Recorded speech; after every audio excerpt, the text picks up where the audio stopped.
Transcription number 56.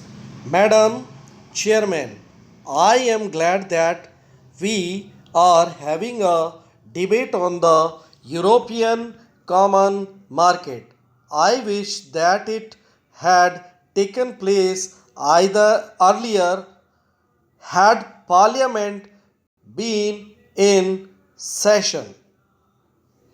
When the Minister of Aviation of the UK visited Delhi, it would have had an opportunity for arming government with its view, thus helping it in formulating the statement, but at any rate indicating to the world at large that Parliament is fully behind the finance minister is the statement that he has made.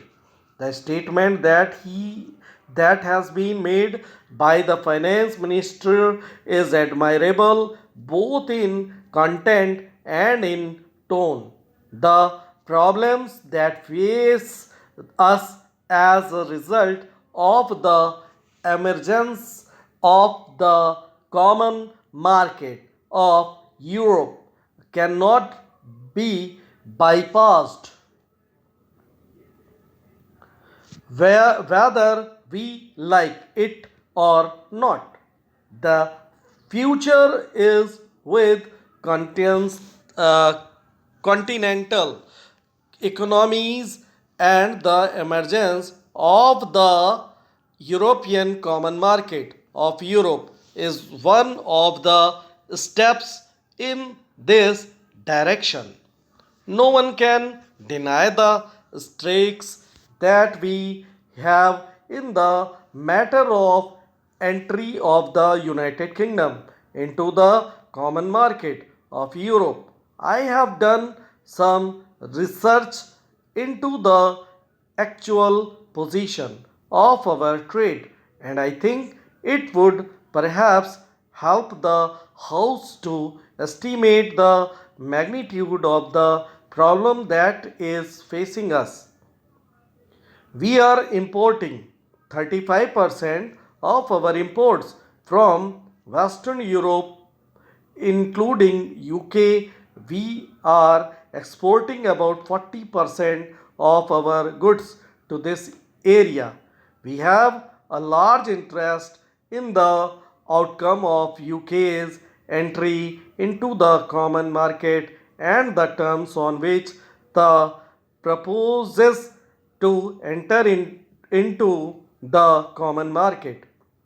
In the present circumstances, we cannot visualize what the terms will be, but we know that our stakes are great and we have already indicated our deep interest in the terms which the UK would be able to negotiate.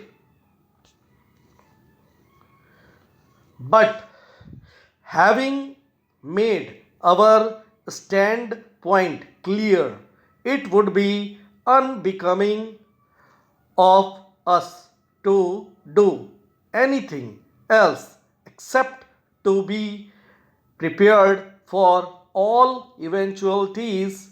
I want the House to realize that while undoubtedly this is a great challenge, we ought to be prepared and not content ourselves with giving expression to certain views which might give the impression to the outside world that we are in a state of panic. To suggest, for instance, that the pattern of our trade should be changed overnight is not realistic. A changeover in trade is no solution.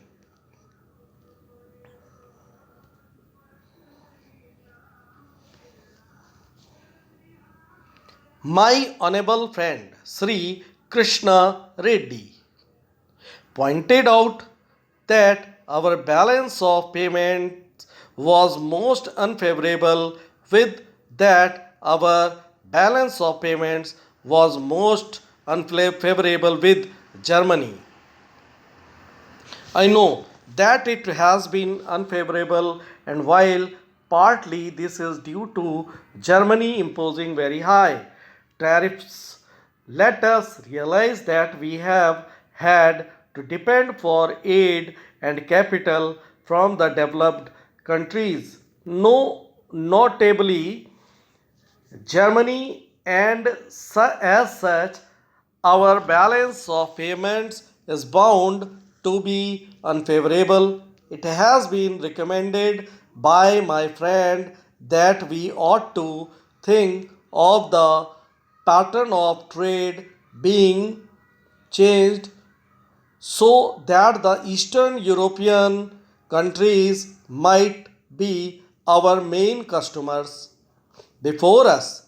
The advantages of rupee credit and rupee payments are dangled. I only want to sound a note of caution.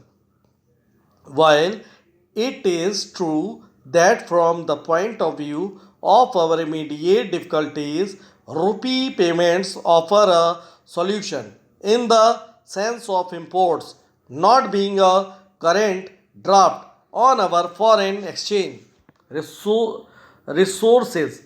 We ought not to suffer from the delusion that we are getting something for nothing, nor can we think that these rupee payments which are made may not work to our disadvantage.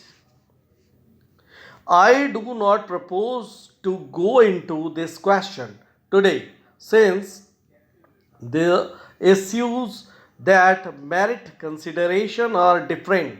I hope that Parliament will have an opportunity of discussing the whole scheme of rupee payments on some other occasion, so that we might have an opportunity of weighing the advantages and disadvantages of such rupee payments. No one for a moment objects to diversified pattern of trade, a structure of trade which is not dependent on any particular grouping of nations. We have emphasized to a certain extent this diversified structure of trade. Probably in the future we have to emphasize it even more. But what is the position today? As it is the terms which can be arranged for UK's entry into the common market are not dependent on that country alone. They are dependent on others as well. This is the position which we face. We should now find out how best we can line with this situation. There is one thing which has to be affirmed on this occasion. I hope Parliament will affirm it, because there is a danger of our overlooking it to the extent that we suffer by the new groupings in Europe. The moral responsibility of those countries to compensate us is all the greater. This would be in conformity with the trend of modern things in a modern welfare state. If an individual derive, derives a benefit and their others suffer injury, there is a principle of compensation of reparation that comes into operation in such a case. Full stop.